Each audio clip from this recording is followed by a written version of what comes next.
नमस्कार छात्रों, संस्कृत ज्ञान चैनल में आपका स्वागत है और मैं हूँ श्रीमती सीमा श्रीवास्तव। ठीक, पिछले के वीडियो में हमने साहित्य शब्द पर चर्चा की थी कि साहित्य है क्या।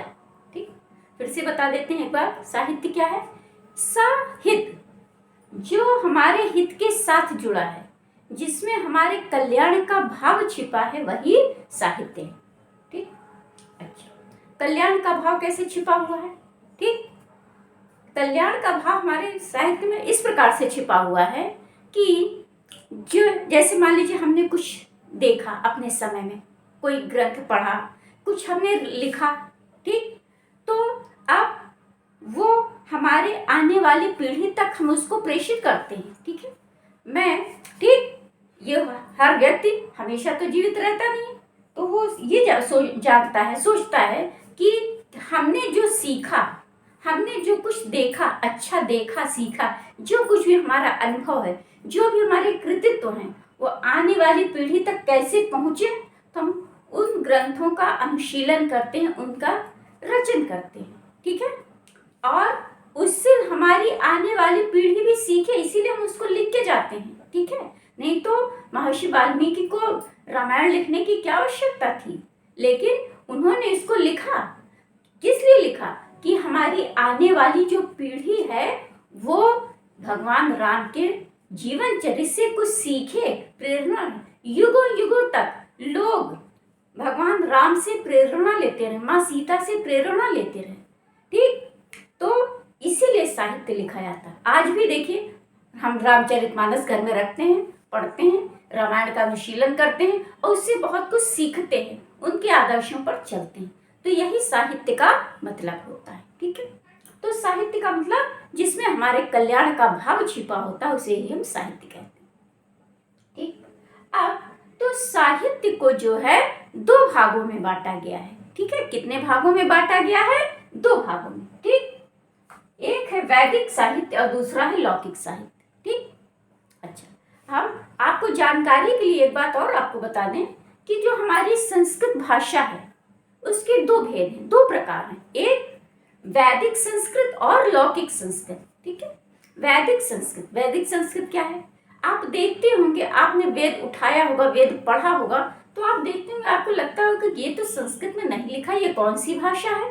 ठीक, ये तो संस्कृत जैसी नहीं लग रही है। तो वो क्या है? एक्चुअली वो वैदिक संस्कृत है। वेद जो है हमारे, वो वैदिक संस्कृत में लिखे गए हैं। ठीक है, और हमने आपको ये भी बताया था कि वेद क्या है? वेद ब्रह्मा जी के श्वास से निकले हैं। ठीक, ऋषियों ने उनका आत्मदर्शन किया, उसका साक्षात्कार किया, इसीलिए जो ऋषि हैं वो मंत्रों के दृष्टा कहे जाते हैं। कभी भी मंत्र के लिए रचयिता शब्द का प्रयोग नहीं किया जाता। हमने आपको पहले की वीडियो में बताया थी ये सब बातें। ठीक है, क्यों? क्योंकि कह दिया ऋषियों मंत्र दृष्टारः, अर्थात जो ऋषि लोग हैं मंत्रों के दृष्टा हैं। तो वैसे वैदिक साहित्य से आपका कोई विशेष प्रयोजन नहीं है, लेकिन क्योंकि चर्चा चली है तो हम आपको इसके बारे में संक्षिप्त सी जानकारी दे देते हैं। ठीक है, कि जो वैदिक साहित्य है उसके चार भाग हैं। पहला है मंत्र, ब्राह्मण, आरण्यक और उपनिषद। इसके बारे में थोड़ी थोड़ी सी बहुत ही संक्षिप्त जानकारी है। मंत्र क्या है? ठीक है, तो जो वेद के मंत्र हैं, ठीक है, और उसी को हमने संहिता भाग कहते हैं। वेद मंत्रों का जो संकलन है वो हमारा संहिता कहलाता है। ठीक है, संहिता, ये है हमारी संहिता। ठीक, तो वेद के मंत्रों का जो संकलन हमने किया, ठीक है, उसको हम संहिता भाग कहते हैं। क्या कहते हैं?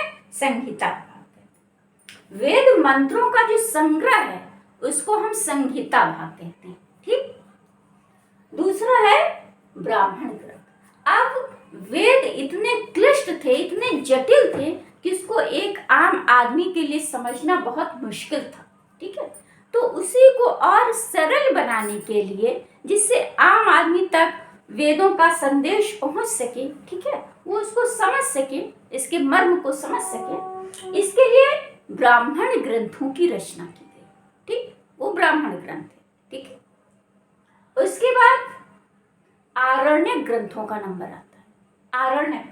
आपको पता है अरण्य माने जंगल होता है, ठीक है। तो जिन ग्रंथों की रचना अरण्य में की गई उन्हें ही हम आरण्यक ग्रंथ कहते हैं। कौन से ग्रंथ कहते हैं? आरण्यक ग्रंथ, ठीक। इसके बाद आता है उपनिषद, ठीक। उपनिषद अर्थात उपनिषद क्या है?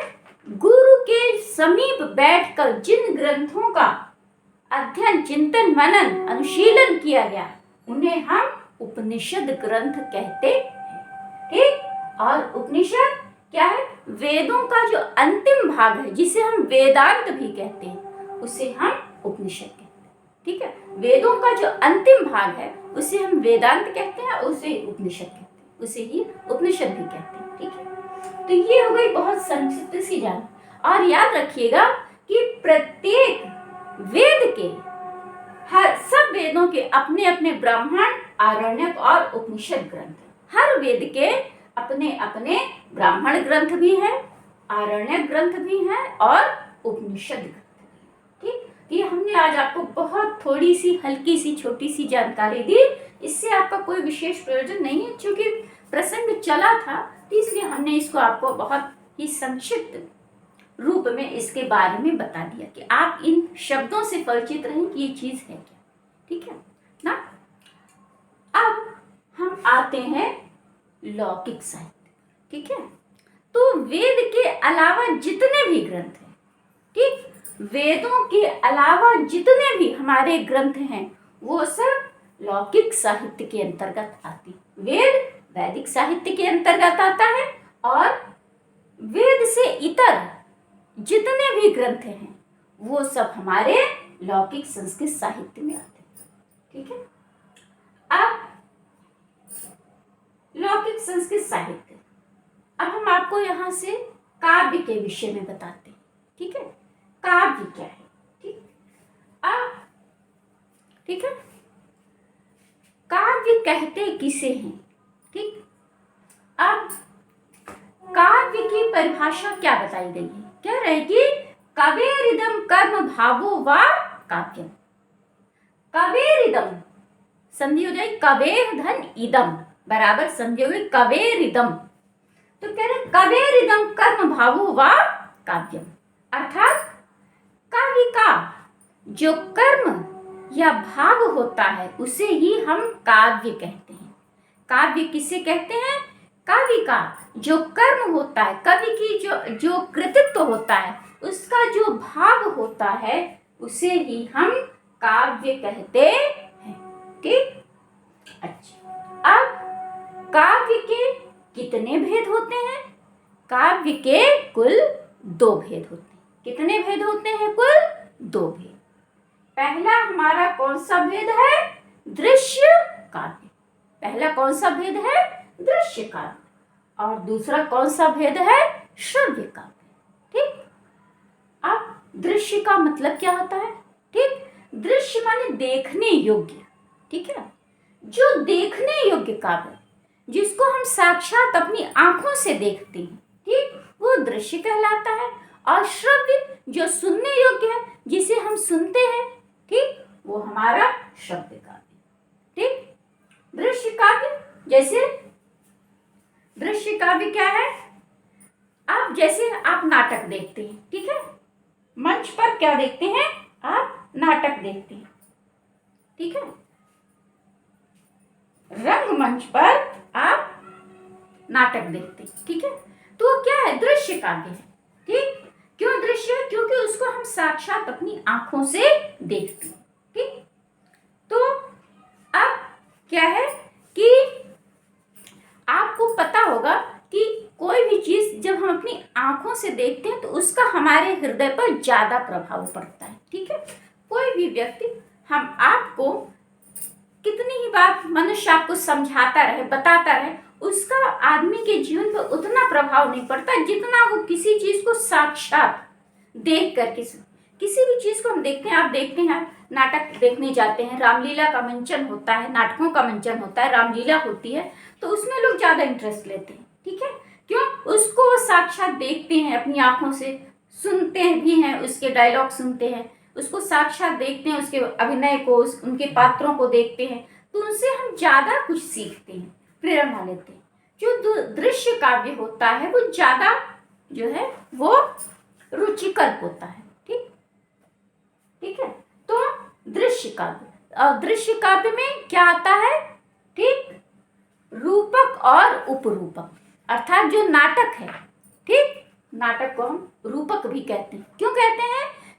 क्योंकि नाटक के जो पात्र होते हैं वो अब उस पात्र को अपने उस, जैसे मान लीजिए कोई नाटक कर रहा है, ठीक है, कोई एक्ट प्ले कर रहा है, कोई पात्र है उसमें, ठीक है, जैसे रामायण है मान लीजिए, ठीक है, तो रामचंद्र जी का कोई रोल कर रहा है, तो वो क्या करता है, तो वो अपने जो व्यक्ति है वो अपने रूप को भूलकर भगवान श्री राम के रूप को धारण कर लेता है अपने, तब उसका अपना रूप समाप्त हो जाता है।